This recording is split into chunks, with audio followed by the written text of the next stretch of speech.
Hey everyone, welcome back to our channel. If you're new here, please subscribe. I'd really love that. If you're returning, how are you today? In today's video, you guys did it once again. I'll tell you, with the stuff that you guys email me, it's crazy. It's crazy. It's so crazy. We need coffee. I'm not joking. This is about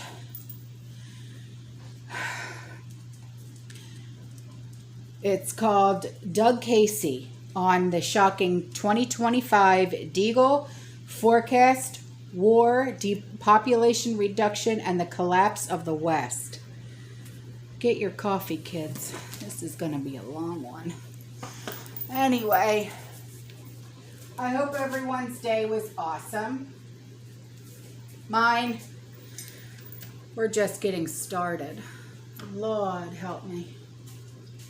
We're just getting started. Oh, my coffee cup? This is Andrew's, my son's. This is his favorite show, The Office. Yeah. But anyway. So, this article, when I saw it in my email, I'm like, oh, we're going to go there today. Hi. We'll go there. Oh, boy. We're going there today. So, no problem.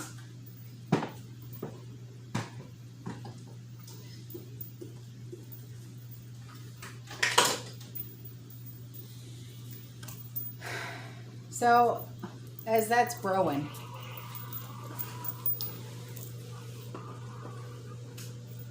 it starts out like this.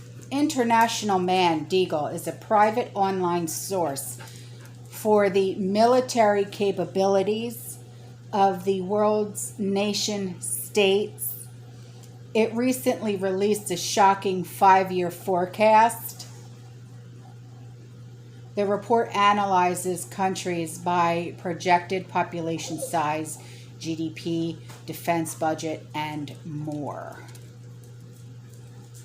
In it, they predict a 70% reduction in the size of the United States population. This is a bold prediction. This isn't the first time I've heard about this. So, we're going to talk about it. We're going to read about it. And we're going to tell Ridley and Penelope that it's a no-no, we're not going outside because the neighbor dog is out. Yeah. Get down. Get down. Thank you. Oh, boy.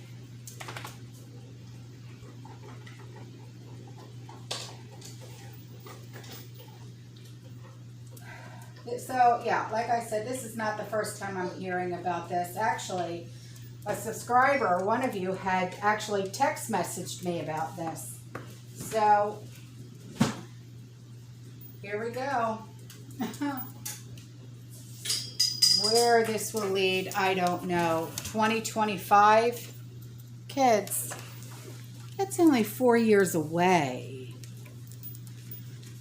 All right.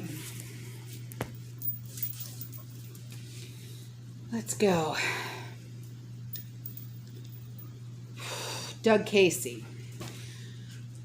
He said, I've got to say this, that I wasn't familiar with Deagle.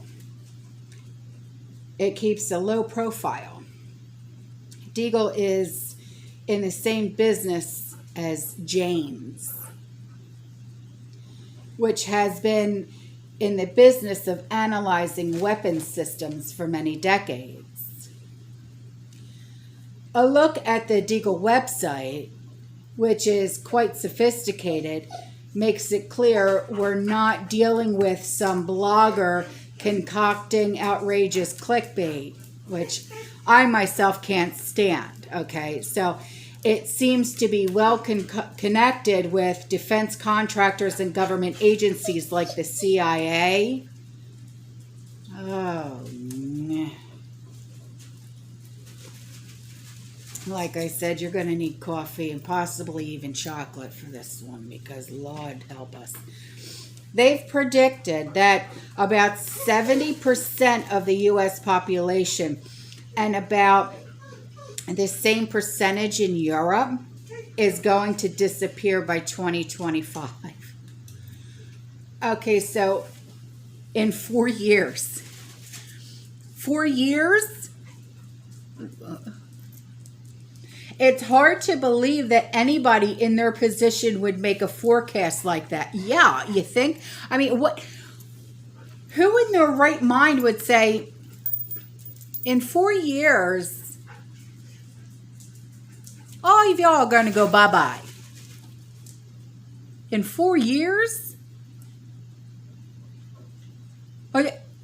Are they going to like say, from this age gap to this age gap? Or are they just, randomly, going to say, I mean, I can't even, with my brain, even think about how they're even going to, serious. I can't. I don't even think my brain stretches that big to even think on this level. I really don't. And I'm pretty smart.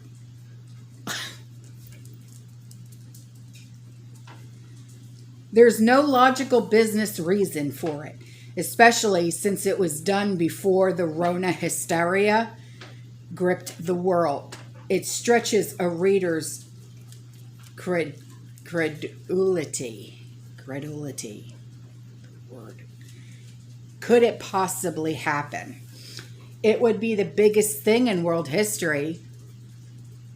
Yeah. Does it have a basis in reality, or is it just some bizarre trolling exercise? I'm not sure. It's hard to take almost anything from any source at face value these days. Yeah, it really does. Especially like I constantly all the time, well, where's your source? Where's your source? Where's the link? Where's the link? Listen, sometimes when I get emailed these things, sometimes I don't get a link.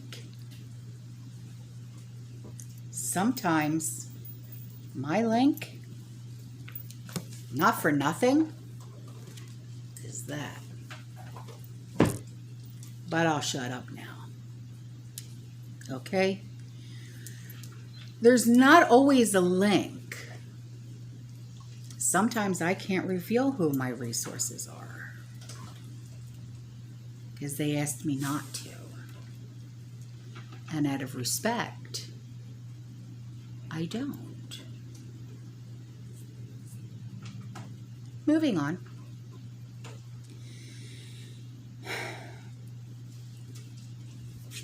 But for the last several years, I've been saying that WW3 would basically be biological. Of course, it will have substantial conventional nuclear, space-based, and AI computer elements as well. We've said this in the past. We've had this conversation. But its most serious component will be biological. Essentially, it will involve the use of bacteria and viruses to wipe out the enemy. That's what it's happening now. No? The odds are that it will be between the US and China. Well, that's where this came from in the beginning. Rona. Right? But since anyone with a CRISPR, C-R-I-S-P-R, in their garage can hack the genome and DNA of almost anything and anybody, there are no limits to the possibilities. Certainly from the Chinese point of view, the biological war makes all the senses in the world.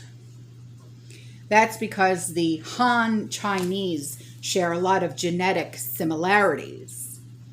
Presumably, a bacteria or virus can be bred to favor the Chinese and take out most everybody else. The fact is that anything that can be done eventually will be done. It's just the law of large numbers. Somebody might respond, well, that's horribly racist. Of course it is. Notwithstanding rational and philosophical arguments against it, all ethnic groups and countries are quite naturally racist. A fear of different racial and ethnic groups has been bred into humans as a survival mechanism over the hundreds of thousands of years since we became biologically modern. All races and ethnic groups like to think that they are the best or the most worthy, and that non-members are other. Perhaps only marginally human. Biological warfare plays directly into that feeling. Americans who, like everybody else, see themselves as the good guys, believe we're immune to that. However, don't forget that the U.S. pioneered modern biowarfare. Fort Detrick, Maryland, has been an epicenter of it for over 70 years. And there are undoubtedly many other more clandestine sites where U.S. government agencies are working on biological warfare. No doubt the Chinese and other major powers are working clandestinely as well. It's not something anybody wants to advertise for many reasons. And who would? What shocks me is not that a bio-war is being researched or even actively wargamed, but that a connected organization like Deagle is actually saying it publicly. It's not like what goes on in the spook community is an open book.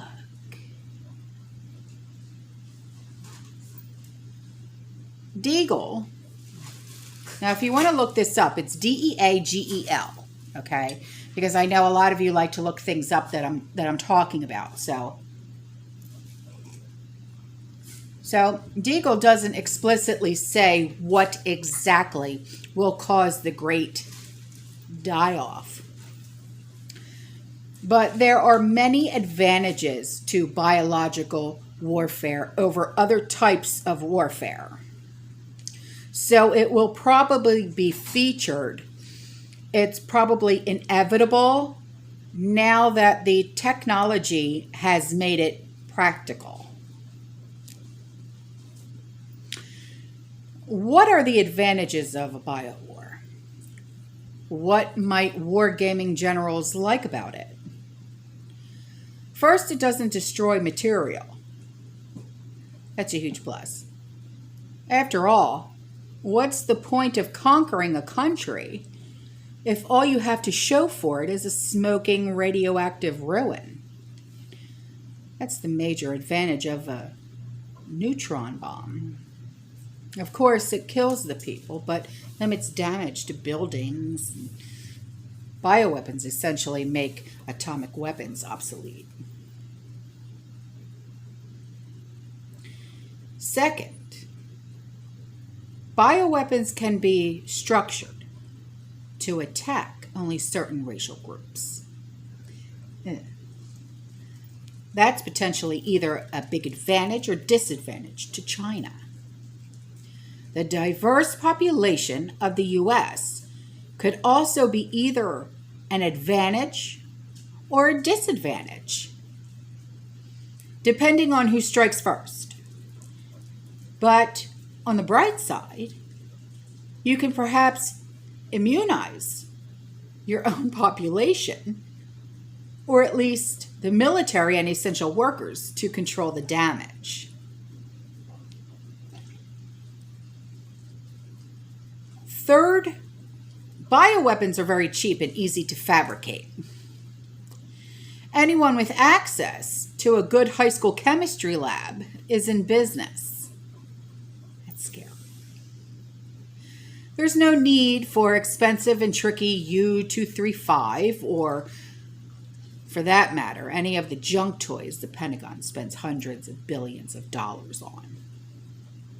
Fourth, bioweapons don't need sophisticated delivery systems. Again, no need for B-2s, B-52s, cruise missiles, ICBMs, or any of that. No, a sick tourist or two, or a few packages sent in the mail can get the job done. Hence, Rona.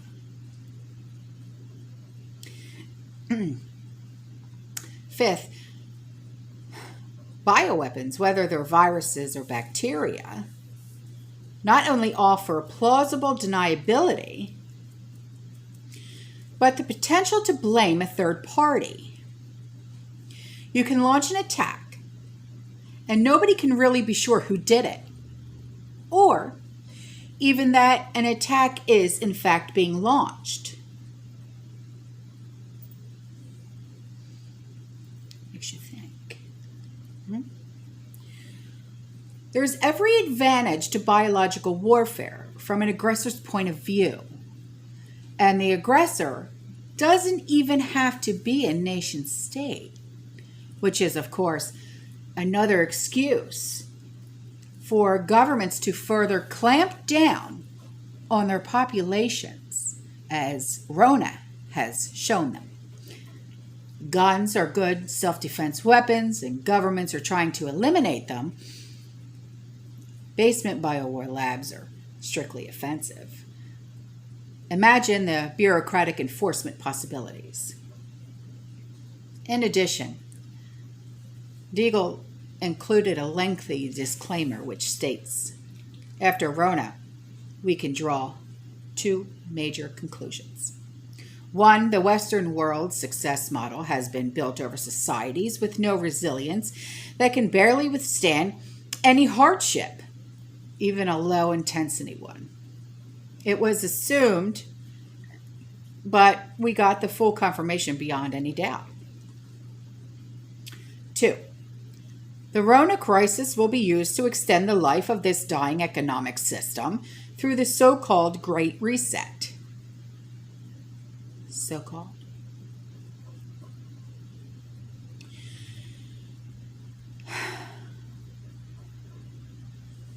So it goes on to say, you've written extensively about the economic, political, cultural, and social decline in the U.S., long before it became a popular topic of discussion.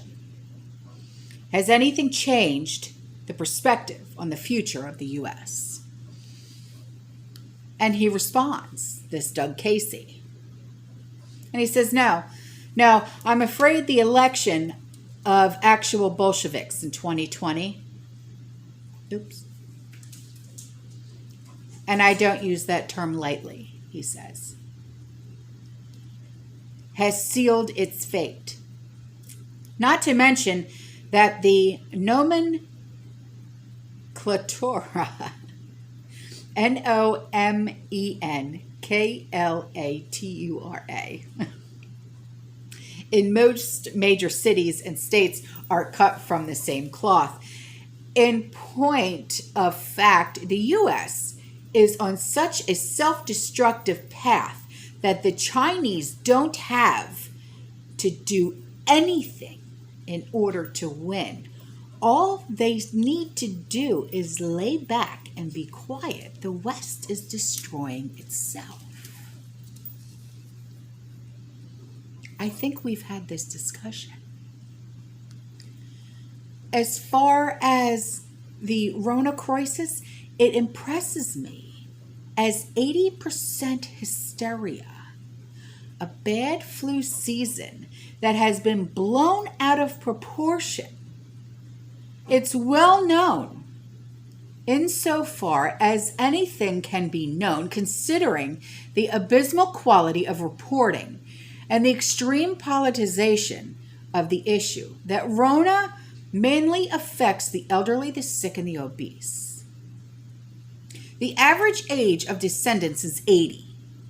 However, the ages of those who die are rarely mentioned.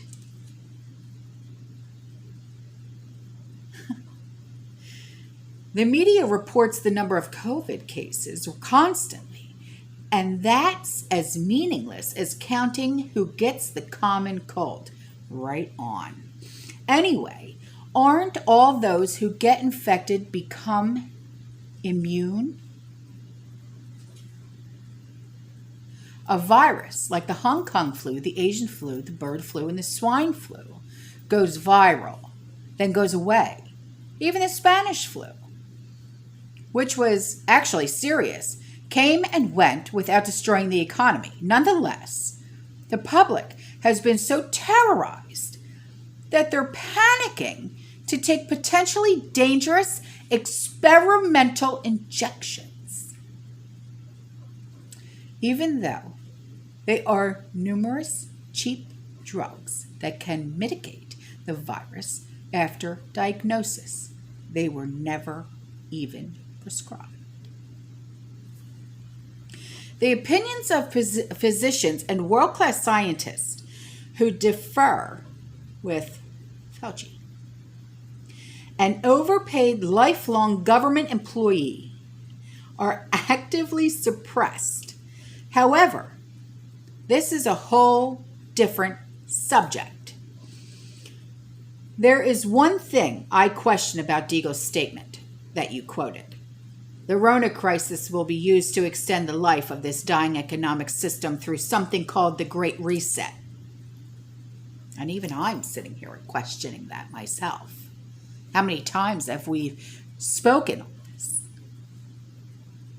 It's a very odd statement because the crisis isn't extending the life of the dying economic system. It's putting the final nail in its coffin.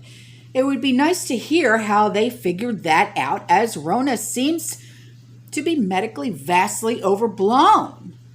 The Great Reset has nothing to do with preserving the current economic system.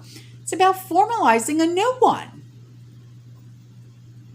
Now, here's a wild and crazy thought. What if the real problem isn't so much the COVID virus itself? What if the real problem is the new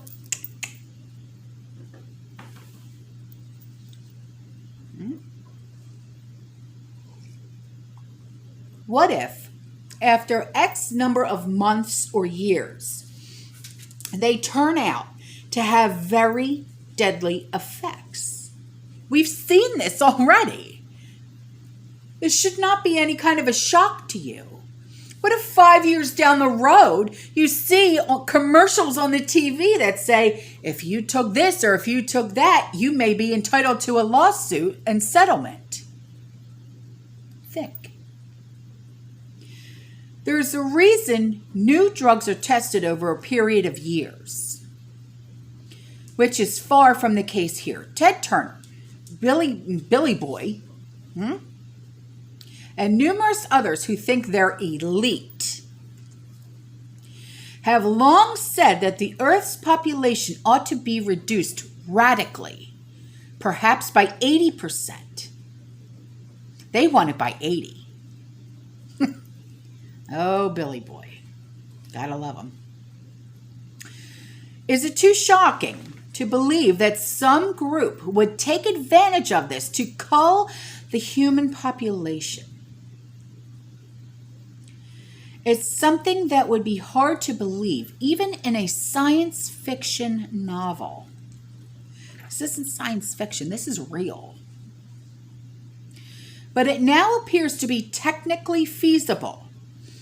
History is replete, overrun, actually, with psychos who try to destroy everybody once they get in power.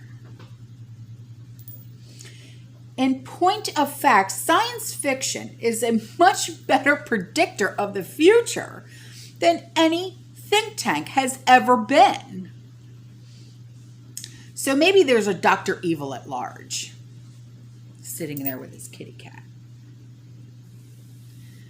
anxious to eliminate deplorables and other undesirables. If he exists, I doubt today's woke transgender version of James Bond can counter him.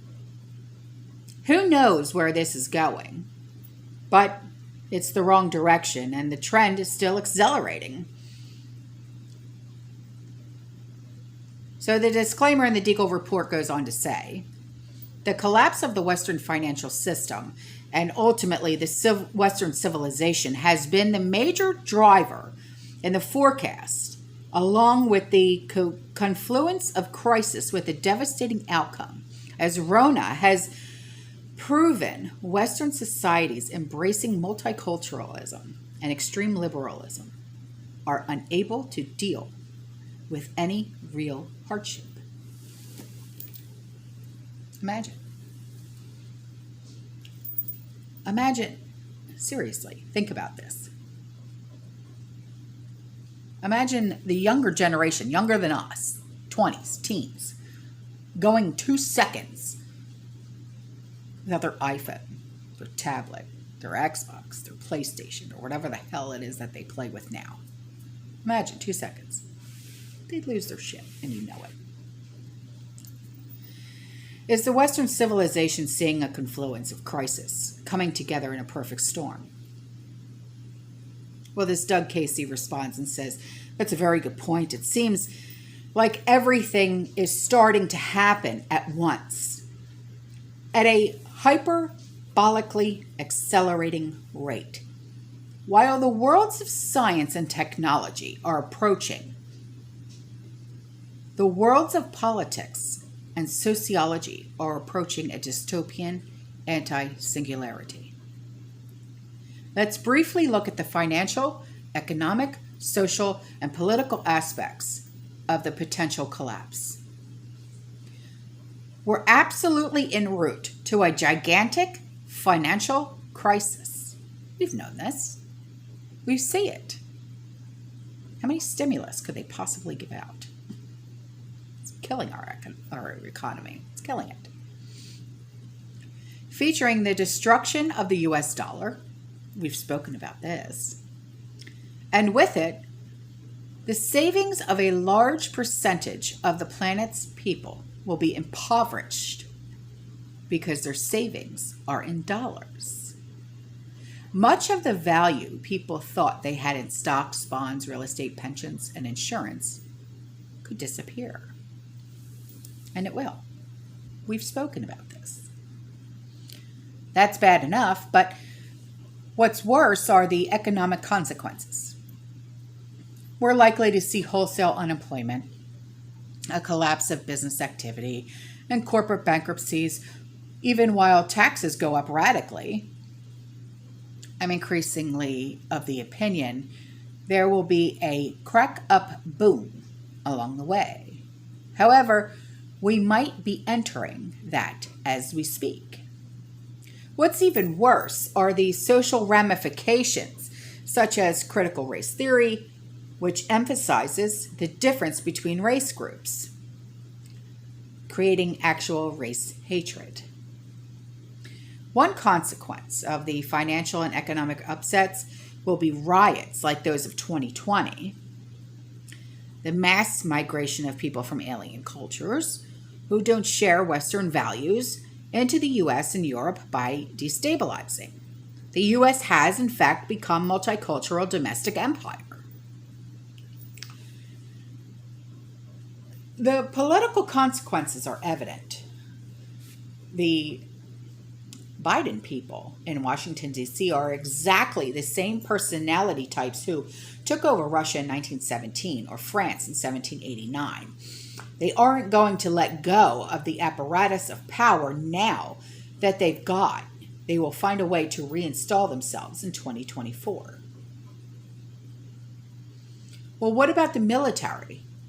The U.S. spends something like $1 trillion on defense annually, but nobody knows for certain. These budgets are complicated. Military spending is hidden here, there, and everywhere. doesn't defend the United States, it just antagonizes foreigners. It's also interesting that the Department of Defense is now trying to root out conservative political views from the rank and file soldiers. But let's get back to what could collapse the populations of North America and Europe by over 50%. Perhaps Deagle is anticipating a serious collapse of complex society because food won't be grown, processed, and sent to cities. Maybe Rona is seen as just a catalyst. Most people in today's highly urbanized world, from cubicle dwellers to ghetto rats, are incapable of surviving for more than a week if supply chains break.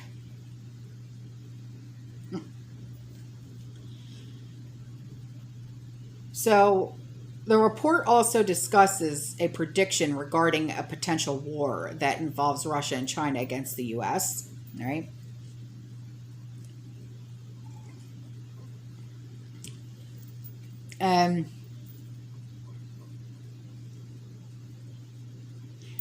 He asks, what are your thoughts on this, and is it likely that we'll see a conflict of this in the 2020s?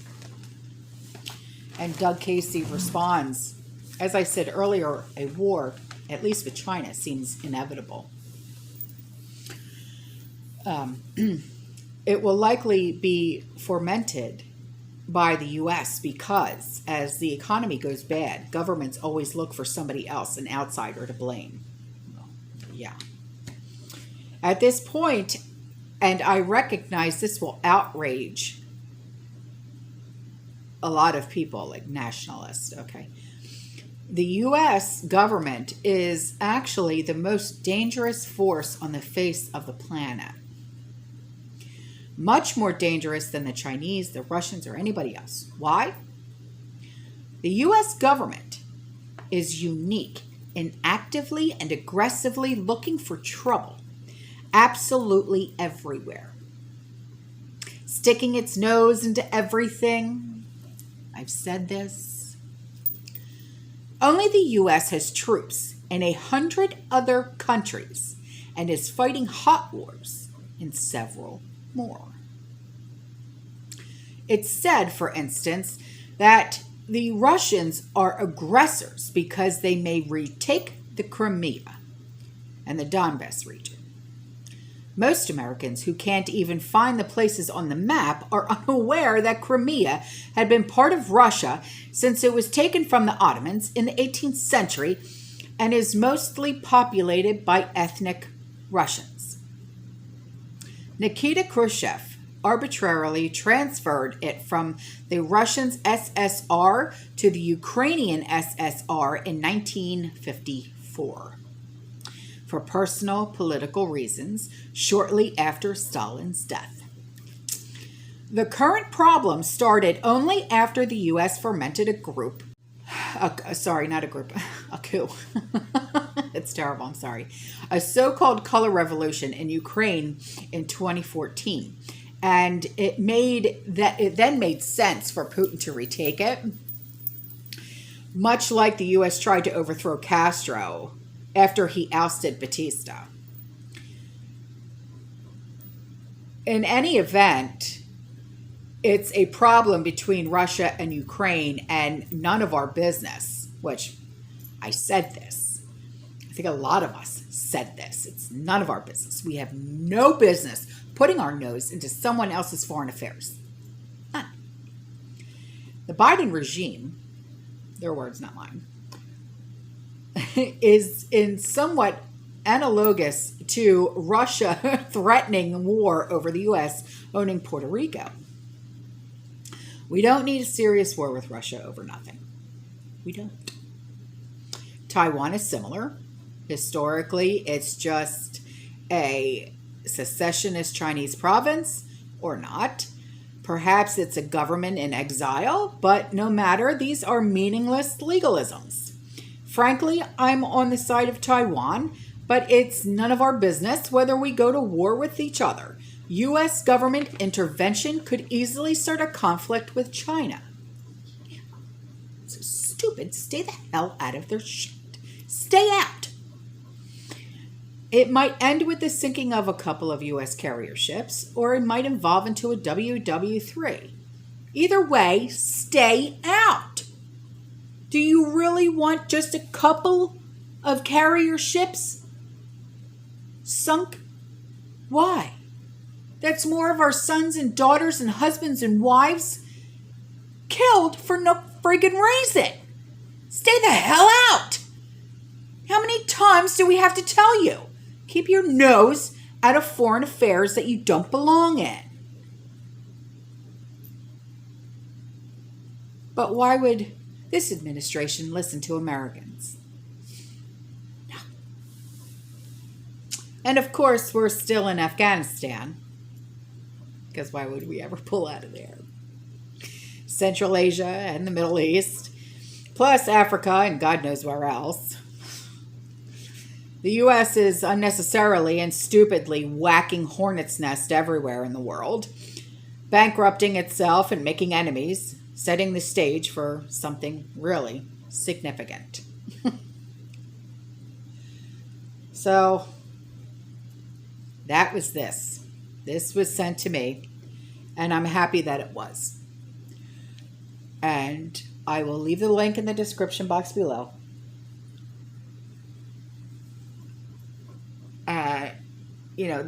This sickens me. It really does. It upsets my stomach because, like it said, like the article said, the elites by 2025 are depopulation by 80%. Why? Who the hell are you? Why does it matter what the hell celebrities want anyway? I'm serious. Who cares? You don't pay our bills. You don't put food on our tables and clothes on our backs. What the hell do you matter? What do you matter? You're no better than me. What the hell do you matter?